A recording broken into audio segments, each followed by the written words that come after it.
All right, for everyone who stuck with me this far, good on you. We're on the last video. And this is about how could this book instruct your future practice?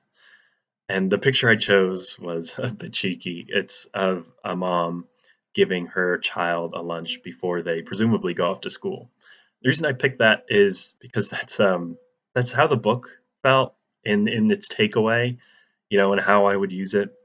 As I mentioned previously in my video about whether I thought the author tackled the main points or the authors tackled the main points, um, I felt like they did overwhelmingly in the field of giving teachers classroom ready materials that they could, easily adapt a framework, switch out some names, some places, and use it for themselves.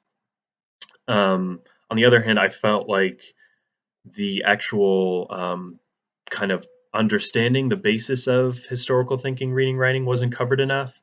And so that's why I chose this picture, is because they give you a ton of materials and say, okay, go use these in your classroom. These will be great. And you're like, oh, yes, like I don't have to make my own. I don't have to do that much work. But it's not telling you why you should use this framework, really.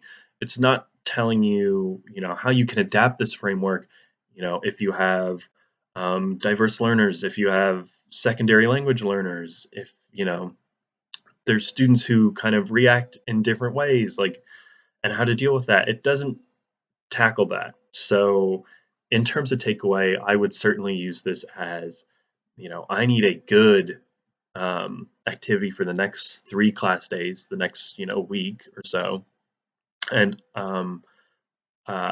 preferably something where I can devote a lot of my work elsewhere. I would definitely use this book because it gives you six of them, 6 3-week activities, and they are all filled out. They're very thorough, and like I said, you just have to change names and places around.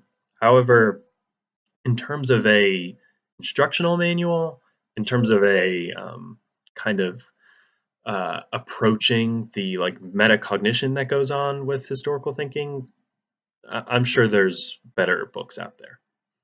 And with that, that's the end of my book review. Thank you for watching. Have a good night.